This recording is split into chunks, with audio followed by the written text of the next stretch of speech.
Tzu Chi volunteers in Sri Lanka carry out another disaster assessment in the aftermath of the recent flood. Tzu Chi volunteers in Thailand hold an activity for residents to express their filial piety to seniors. Welcome to DaAi Headlines. I'm Sri Su. Thank you for joining us.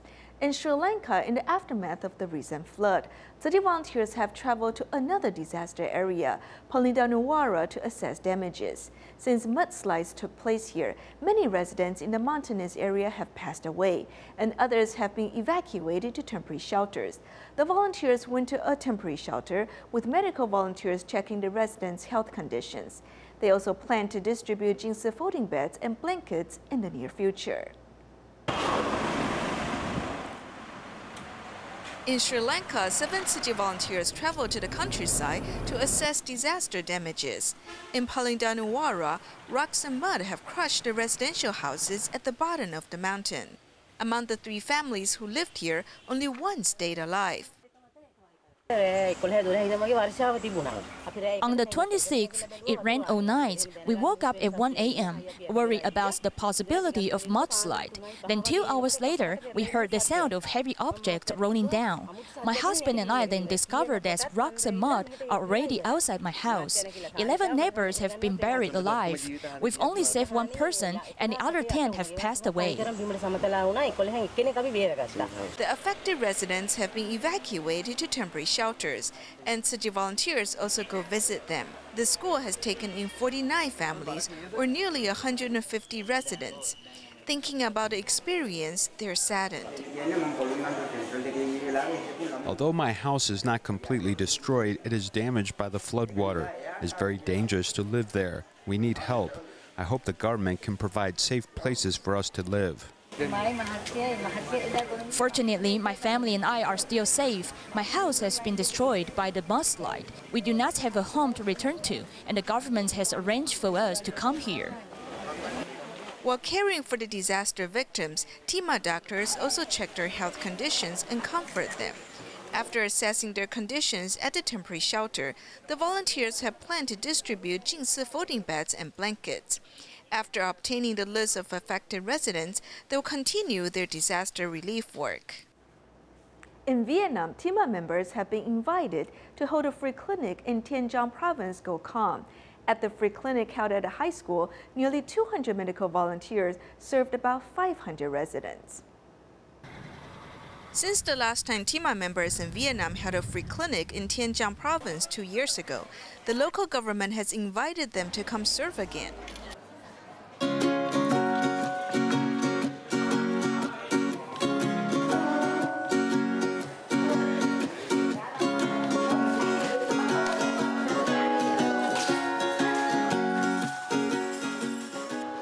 Although the venue at the high school is simple, the volunteers have made sure they brought all the necessary medical equipment.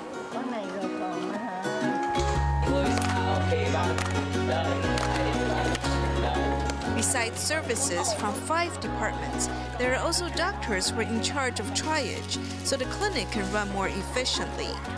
The true meaning of the free clinic is more than giving patients medicine. We also have to be sincere and teach them well. This is very important in the rural areas. I'm so old that I do not dare undergo surgery. I'm very grateful that doctors have come from afar to treat us. I hope I can get well soon. There's even a volunteer who stayed at a friend's house just so she can come serve. Although I cannot do much, but as more people come serve, this is great help for the remote regions. The doctors have found out there are a lot of patients who suffer from high blood pressure, arthritis, and back pain. The residents here live far away from the hospitals. For them to improve their health, it is best to change their eating habits. Adopting a vegetarian diet can reduce the chance of getting ill. A total of 126 volunteers and 60 doctors and nurses serve at the clinic, treating nearly 500 people.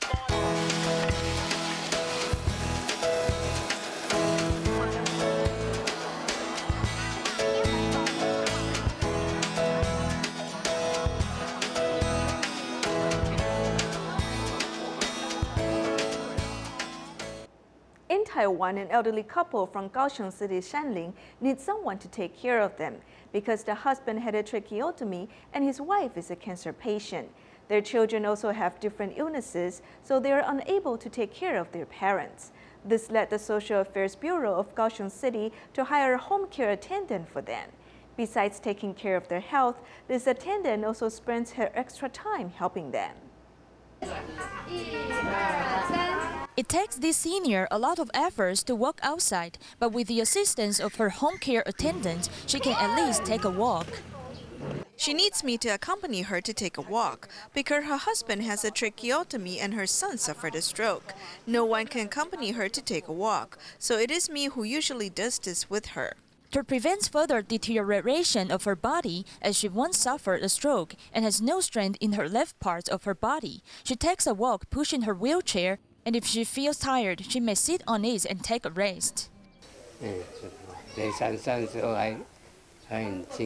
The person waiting for this senior is her 74-year-old husband. He underwent a tracheotomy due to an illness in February this year, as now he is still recovering from this disease. I can bathe her, accompany her to take a walk and do exercises.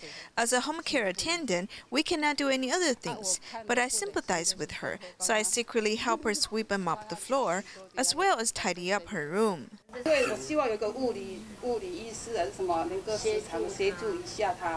Yu Bi-mei started to look after this senior in July last year. She felt this elderly couple had mobility problems, and their children also suffered from different illnesses.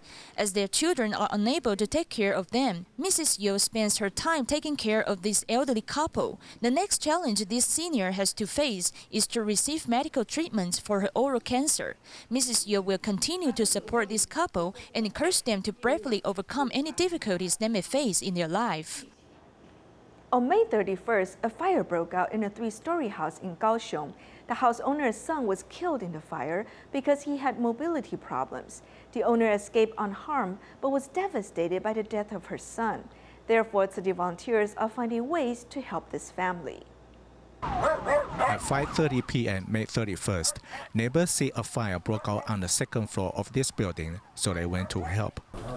The one who raised pigeons saw the fire, so he rushed here and helped me bring the grandma out from the house. The second and the third floors were burnt badly. The first floor wasn't burned at all. We saved one person, but not the other. The grandma was saved from the fire, but her youngest son died on the second floor. Tzu Chi volunteers heard the borough head had placed the grandma in a hotel, so they feel some relief. We will continue to visit the family and see if they need any help, and we'll contact them. The volunteers hope their love can console and ease this grieving family.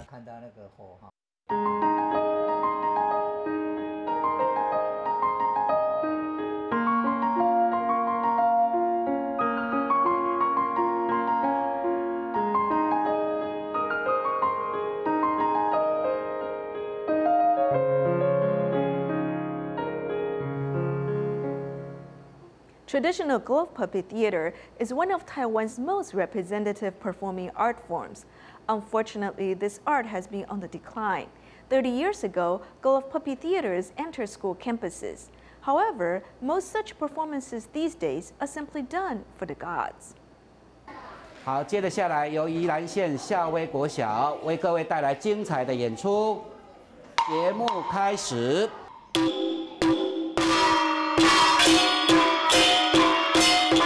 To prepare for a national drama competition, these children are stepping up their rehearsals as they devote their attention to this glove puppet theater. The story is rich in significance as it addresses marine protection. 现在换新做有山岛来保护这片大海。中坤哦，哎呦，老土地啊！ With different characters taking the stage, this 9-year-old does a terrific job of doing 11 different voices. Children are even handling the puppets and playing the accompanying music, such as gongs and drums, to precise rhythms, and even the lighting effects are arranged by the students themselves. This performance is the product of 1 to 2 years of rehearsal by these students. The difficult thing about teaching elementary school children is that they graduate in the 5th or the 6th grade, and when they can actually use the skill we teach. So we don't do the general instruction, which takes 2 to 3 years, but we condense it into just 2 to 3 months. 来用脑袋的方式，他们组合起来就一个那个打击的节奏。来，我们试试看。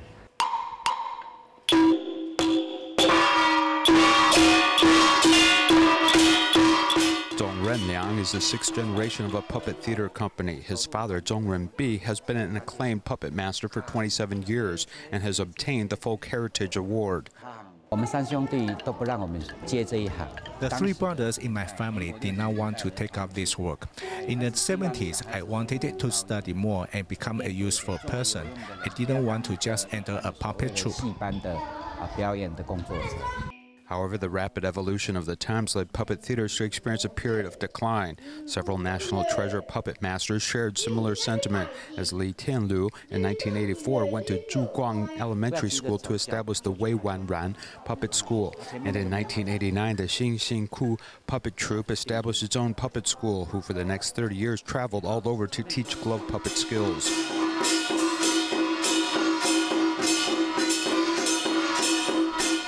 Yilan County's Arts Center in the past would see the county have 5 elementary schools with puppet theaters.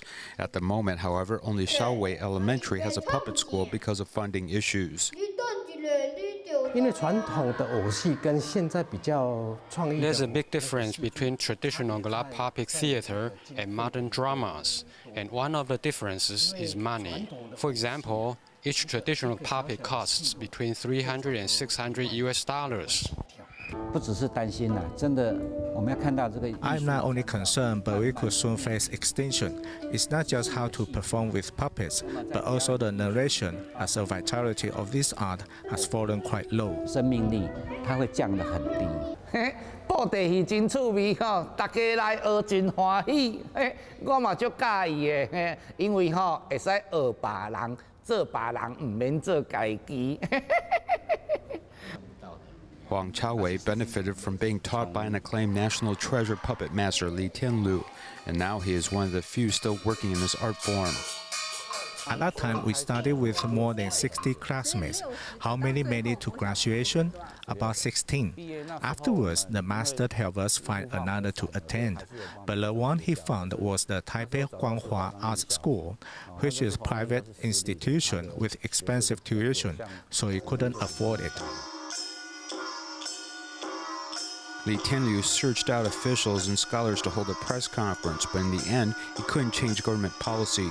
Only later did the Ministry of Education launch an important traditional art study program, allowing Huang to be able to continue studying as Li Tianlu's disciple. Taiwan can depend upon successive generations taking over this tradition, as it needs to rely upon the public, but this may not be enough. For this reason, we simply do it ourselves and see what we can accomplish. Huang is now 42 years old and still commits himself vigorously to glove puppet theater. And Chen Guanli, who studied Beijing opera 20 years ago, is a new generation of performer, who is now studying under Chen Xi Huang. The puppet master asked why I didn't study glove puppet theater, but instead Beijing opera. I said that I pursued this study because my school didn't have a glove puppet theater. Actually, many of the elements are the same as Beijing opera. I thought that it was necessary to quickly study from these masters, as they are all passing away quickly, and later there will be no chance to learn from them. Chen Guanlin admits that many schools have already shut down their glove puppet theater groups. He also echoes the belief of elder puppet masters who say that such a tradition should be a foundation for continued evolution and change, urging the continued study and passing down of this important cultural heritage. In Thailand, a special activity was recently held at Samoprakan near Bangkok, where some local residents, along with 70 students, expressed filial piety to the seniors in this community. It is quite interesting that Thai people usually call someone elder than them older brothers or sisters, while calling those who are younger than them younger brothers or sisters, no matter how close their relationship is. They even call other people seniors, dad and mom. The concept of one big family reveals in Thai language. However, as time passes, less and less people are concerned about respect for the elderly. To help improve this condition, Tzu Chi promotes humanitarianism in Samas Prakan near Bangkok.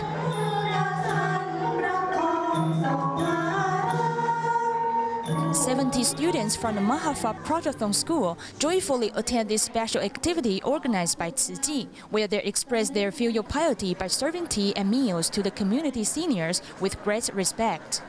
ขอให้สำเร็จจบปริญญาได้ทุกที่80 กว่าปีเพิ่งเจอเนี่ยไม่เสียใจเกิดปีเลยเพิ่งเจอตายก็ไม่เสียใจใจเกิดความงาม By attending this activity, we can express gratitude to seniors and restore the beautiful cultural tradition of Thailand. Some participants also express thanks to their parents and grandparents. Without my grandparents and parents, I won't be here today, so I'll be filial to them. Through this activity, different generations have discovered the way to love and show respect to one another. In Malaysia, prior to Lunar New Year, a heavy storm damaged the Kenban Chinese Elementary School in Klang. Local Tzu Chi volunteers have contributed some funds to repair the facility. Ahead of the June opening of the school, some 100 Tzu Chi volunteers helped the school move tables, chairs, and cabinets. Everyone hopes the students will have a better environment for their studies. In June, the SJK Kabung School opened by moving from the old to the new.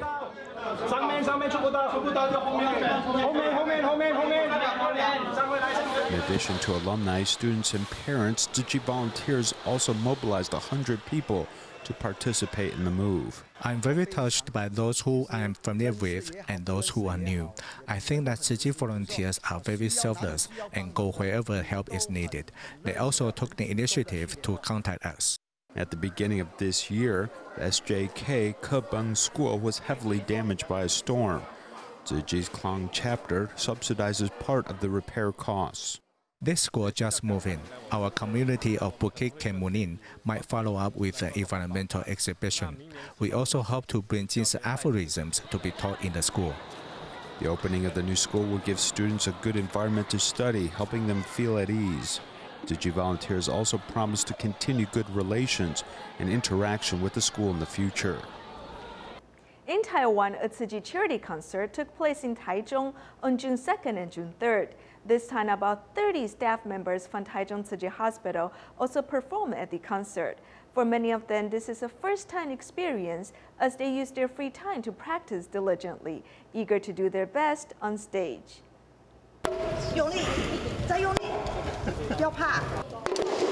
For the bell and drum performance to be dignified, the performers must get the right drum beat. I feel quite nervous because it is my first time performing. The doctors who are performing for the first time are quite nervous. This pediatrician has practiced till he's soaked with sweat.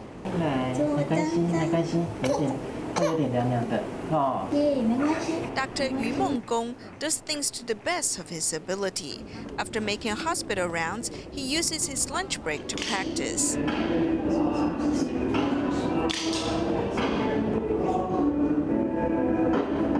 He practices while watching the large screen. He's among the nearly 30 doctors and nurses at Taichung Tzu Chi Hospital who will perform in the Tzu Chi charity concert. While performing the finale of the 12 vows of the Medicine Buddha, we present our deep emotions on stage. We have to be in unison, be forceful, and shoulder the responsibility. I get emotional listening to the song. Then I feel it is easier to play the drum when I sing the song. As we work together to complete this performance, our feeling of achievement surpasses the pressure we face. The medical staff of Taichung Tzu Chi Hospital is determined to do their best in this performance to help refugees around the world. Next, we'll meet Ms. Ma Jingying, a woman living in Taichung who suffers from a motor neuron disease. Her illness causes her muscles to degenerate, but her hardships aren't stopping her from living a positive life and doing what she can as an insurance agent. Meet Ma Jing-ying, who is getting around in a wheelchair and requires an assistant anywhere she goes.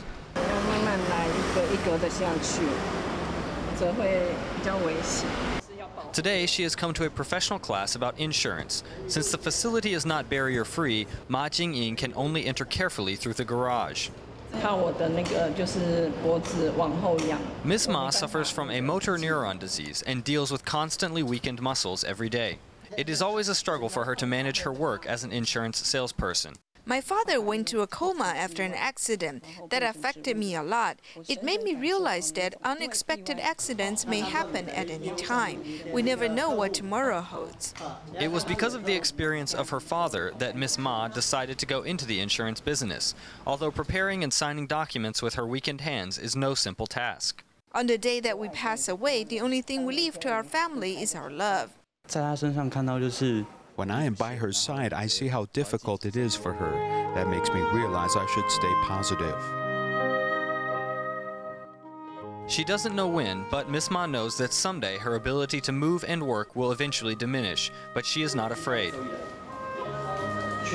I want to cherish every moment of my life that I have left. I want to help the people around me and help out my friends by preparing for as many possibilities as they can. People who chew betel nut know it is bad for their health, but it is hard for them to quit the habit. 73-year-old Zhang Yuhai had been chewing betel nut for 20 years, but it took him just less than 2 months to quit it. Let's find out how he did it. Chewing betel nuts will endanger your body, so you should quit it like I did. Some of Zhang Yuhai's friends have oral cancer. He once worked as a bus driver. To stay awake, he resolved to chew betel nuts, and he did it for 20 years. I once drove my bus and spit the betel nuts out the window. Unexpectedly, it landed on a Benz. I thought to myself, oh no, I'd be beaten to death. I would be stopped by the owner. However, it didn't happen. Because he felt ashamed of it, he decided to quit it. Whenever a friend gave him a betel nut, he always said, if you want to give me a betel nut, you must give me 1,000 NT dollars or I won't eat it. This is how I kicked the habit. I had to be determined. After chewing betel nuts for 20 years, Zhang Yuhai chewed olives instead. The tastes were similar, so in less than 2 months, he quit the habit. The betel nut fruits contains 3 types of cancer-causing elements. One of them is a cancer-causing chemical. Zhang Yuhai came out and appealed to the public to quit chewing betel nuts as early as possible, because they will regret if the cancer begins developing.